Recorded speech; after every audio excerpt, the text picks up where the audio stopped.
things that is very concerning with the videos that you're seeing here is that we are finding that these migrant men are living in conditions which they're probably quite familiar with in the slums of Africa.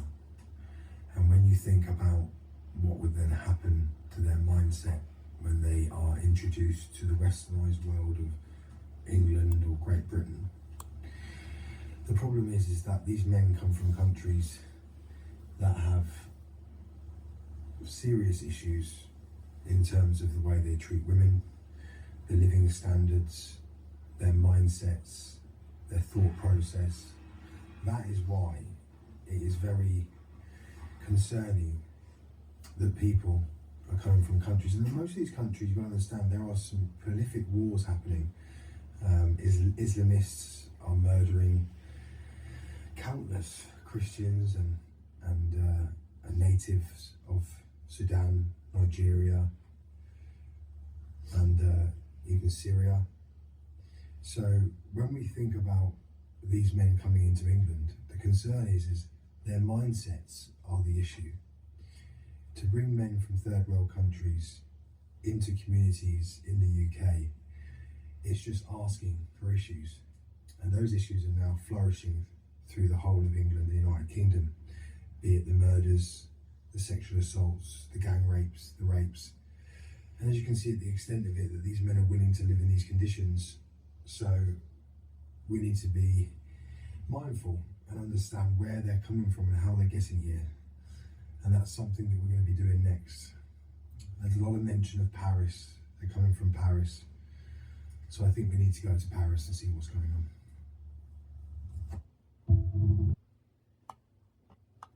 Just when you thought things couldn't get any worse, well, guess what? They've got worse. So I've actually been warned not to show you this, and the reason for that is because apparently me exposing this could potentially put a target on my head, because it could lead to some serious consequences for those involved. But anyone that knows me knows that I don't care, and that it's in the public interest to know this. 3 days ago, this is when this video you're about to see was published, we have migrant men in the camps in northern France showing off their weapons.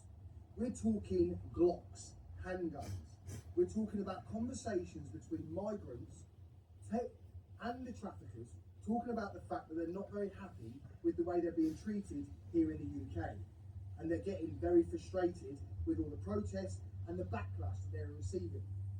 It only takes a few of these fighting age invading men that are part of terrorist organisations to stand up and decide to do something about it. That's why everything that we talk about is so important. And it's important that people really understand how this is escalating. And it's only going to be a matter of time before something catastrophic happens to one of us or our family members. I want you to please share this video, and I want people to understand what we are dealing with here. Because we are not dealing with vulnerable people coming from war-torn countries. We are talking about fighting age men from third world countries that have access to firearms, and as I've pointed out in a lot of my interviews with individuals, that these men are being interviewed by counter-terrorism police when they hit the shores of Dover. That implies that the authorities know that some of these men are in terrorist organisations. So they are actively participating in the invasion of our country by terrorist men from terrorist organisations, and they are doing absolutely nothing to stop it. Have a look at this video, and as I said, please share it.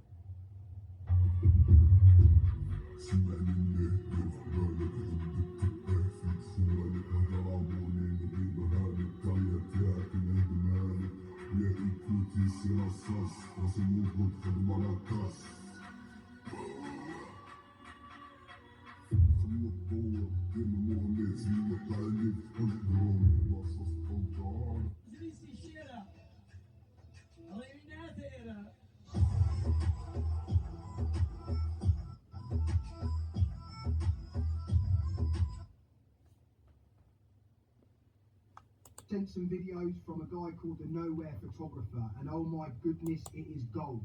It just categorically proves that the French authorities are in bed with the migrants, with the charities, with the NGOs in the participation of the invasion of our country. This video has made me extremely angry, and it's some of the most clearest footage that proves everything that we've been saying. Have a look at this. Navy ship behind them, so French Navy ship. These people are here. There's another queue of people here waiting to go on. And then the French police are just stood there. I mean, what? What the hell? They just stood there, watching. I mean, why? Why? Just go and grab them. Look. I mean, they bothered to get out of bed, but they can't be asked to actually come and get them. It's just, well, maybe it's just the French way. 7 o'clock, probably another 20 minutes since the last video. You've got these people here, the nuclear power station over this way with the police, these guys over here, and then the boat with a decent amount of people over there with the rescue vehicle, rescue boat in waiting. It's not exactly speedy. Not being honest.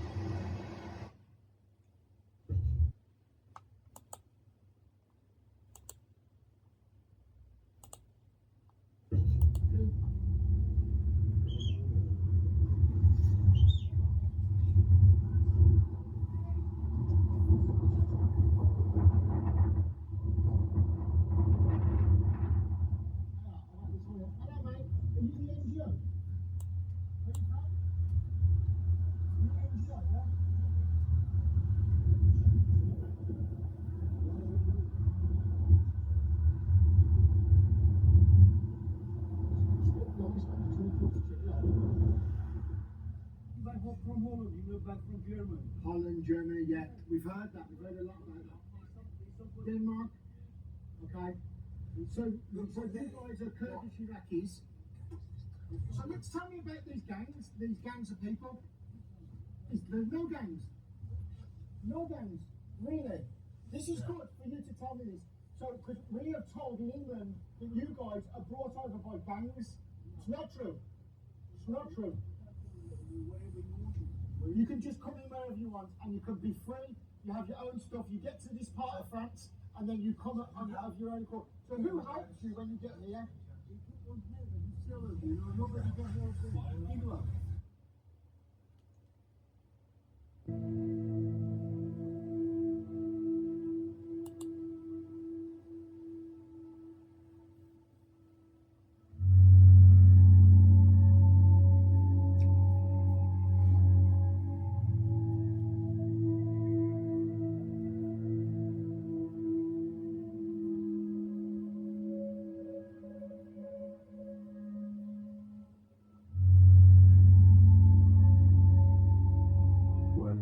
When I first went to France, we didn't really know what to expect. It was a cycling trip and a vlog that we wanted to film. Of course, we knew about irregular migration from France to the UK, but we didn't realize the scale of it. Then, as we arrived to the country, we saw that it's everywhere you look. This whole region has been transformed into some sort of transitional zone for migrants and turned the local life upside down. Donc c'est une situation malheureuse, mais que malheureusement j'en vois pas trop la fin, parce que le gouvernement fait ce qu'il peut pour les aider, mais c'est vrai qu'on peut pas accueillir toute la misère du monde en France. Je suis très désolée pour eux, c'est vraiment voilà, je compatis à leur situation qui est insoutenable, mais je trouve qu'on devrait les aider dans leur pays en fait. This is a map of the northern coast of France and the UK. As you can see here, we marked some of the most important spots for us, the towns of Drancy and Gravelines. In between them, there is NGO distribution camp where meals and other things are distributed to the migrants. Then there is also Calais, one of the biggest spots from where the boats start, and Wimereux, which we will end up going to later. During this first trip, we saw quite a lot of brutal things. People living in horrible conditions, locals seeing this discord happening around them, and police trying to catch migrants off the coast near Gravelines, where we spent the night. In the end, we felt like we just barely scraped the tip of the iceberg, and of course we had to return. And when we did, what we found surprised us a lot.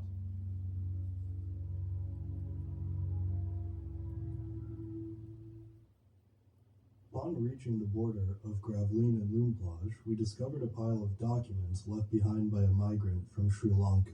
With a bit of research, we found out that discarding documents before departure is a common practice among migrants. The more time I spend looking at the documents, the more into a rabbit hole I keep falling, because Mr. Kolimuthu appears to be a recognized political refugee in France. So I just found the decision here by the French Court of Appeal, which says that he was first rejected as an asylum applicant, but then it actually gives him a right to asylum as a political refugee from Sri Lanka. For some reason, this thing was not opened, the envelope here. It was not opened. I did it for the first time. But somehow it was discarded here with everything else. So I don't really have a clear idea why he did what he did.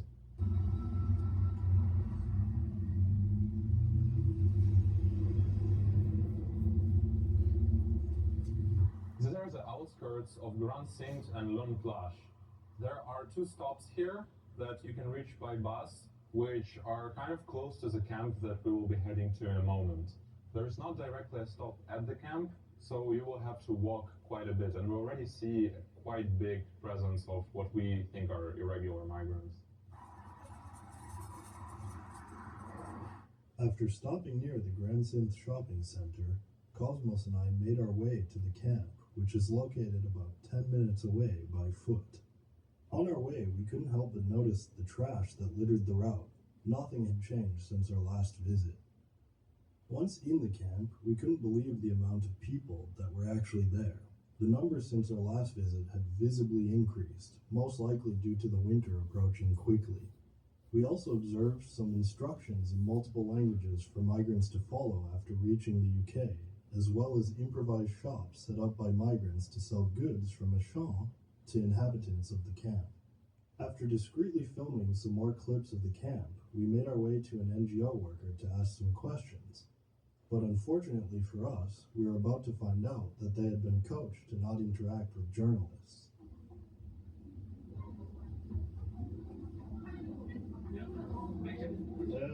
We were just curious. We emailed some organizations to maybe talk to, essentially. We're student journalists, and we're from Belgium, and we're just wondering if maybe we could talk to someone, if there's a press officer. Just about the camp in general, volunteering here. Maybe ask the occupation with green jacket. Yes. Because not everything, but they are every day here. Okay. And they speak English. They are in English. Okay. We had previously tried to get an interview with someone from Roots multiple times with no success. But we figured that we might as well try and get a statement from someone working in the organization while we were at the camp. Yeah, we're not supposed to speak to you guys. I'm not sure why, but there is a press officer I can give you contact with. We need to talk to them right now. Okay, I can give you their WhatsApp. Are you guys like left-wing journalists or like? Normal journalists, we don't have any agenda. We don't engage with journalists on site usually, that's why we give the number of our manager. A lot of more, like you said, right-wing media, they make it look like everything is like super easy for them. Yeah, exactly. Like, yeah, I know, I completely agree. I've been told I'm not allowed to speak to you. I'm sorry. That's the most I can give you guys. Yeah, that's okay. As we approached some of the most responsible people in the story, the stakeholders, NGOs, and the police, both refused to talk to us. We were feeling a sense of powerlessness. because none of the people responsible for addressing the situation wanted to tell us their part of the story. They just didn't. That's why we decided to take a quite radical approach. Instead of talking to the stakeholders, we ventured right into the story together with the migrants.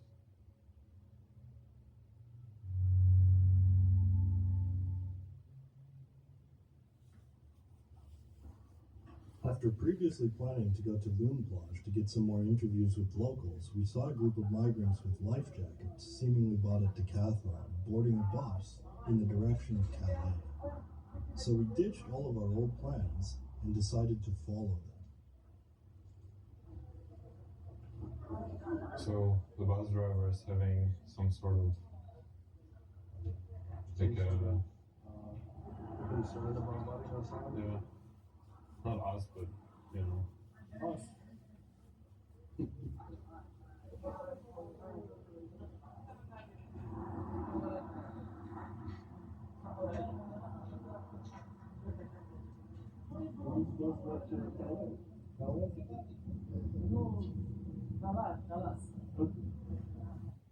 After boarding the bus with the migrants, we rode with them to Calais. Once arriving in Calais, we continued to follow them, which ended up leading us to the train station. We boarded the train with them, unsure of where their destination would be. This decision led us 34 kilometers south to the coastal town of Wimereux, where the migrants disembarked from the train. You go back to Jack. Oops, sorry. What's your name?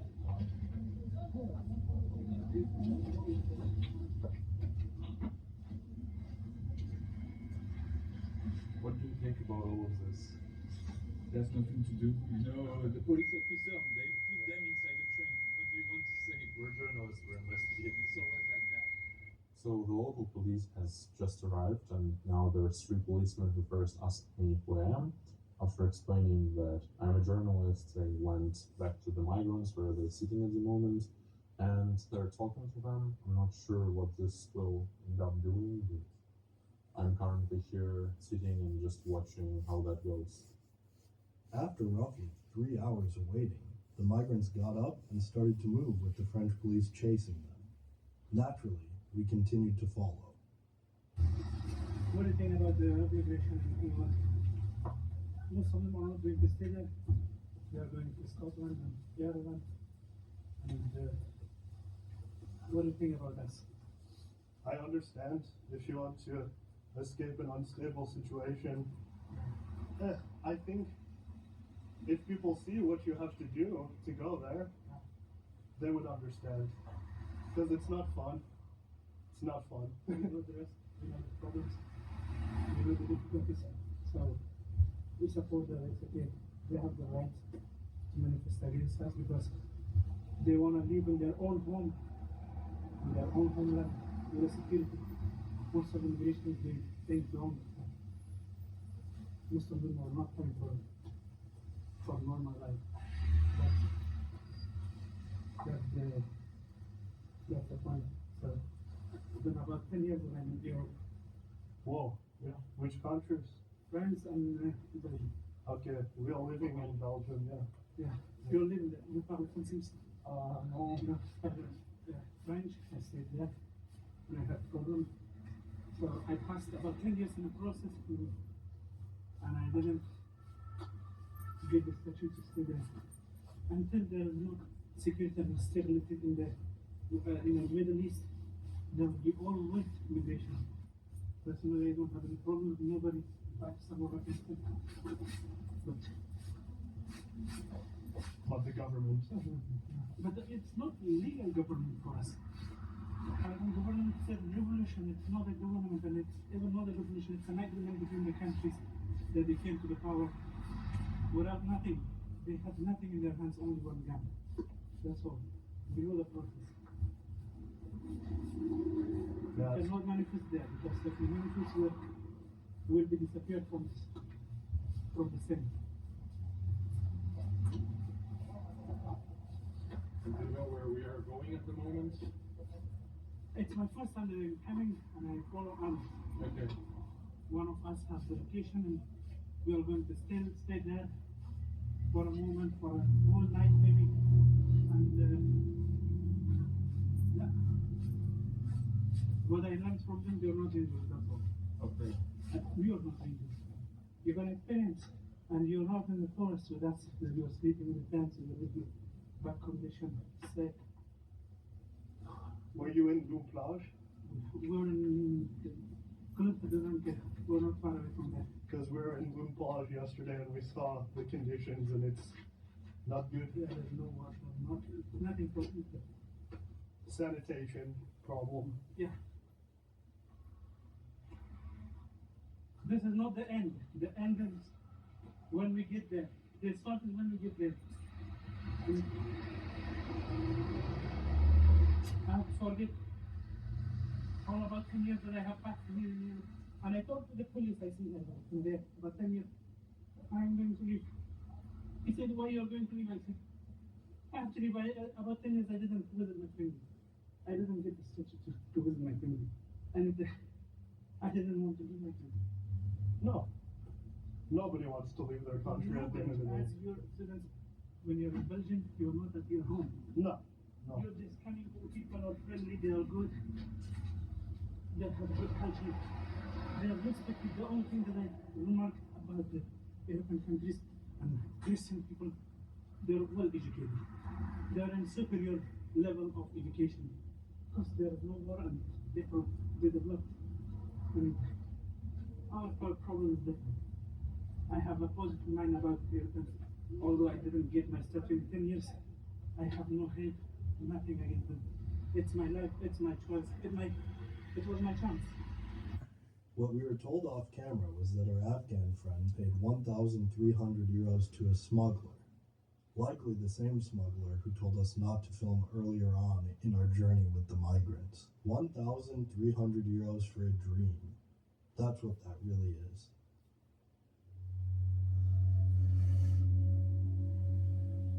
So, what are we left with by the end of the day? A human disaster of massive proportion. A lot of the people you've seen in this documentary might be dead. Some have reached the UK, but we're left with a system which doesn't benefit anybody. Not the migrants, not the locals. And you know the worst part about it? It will not change. Not by itself, at least.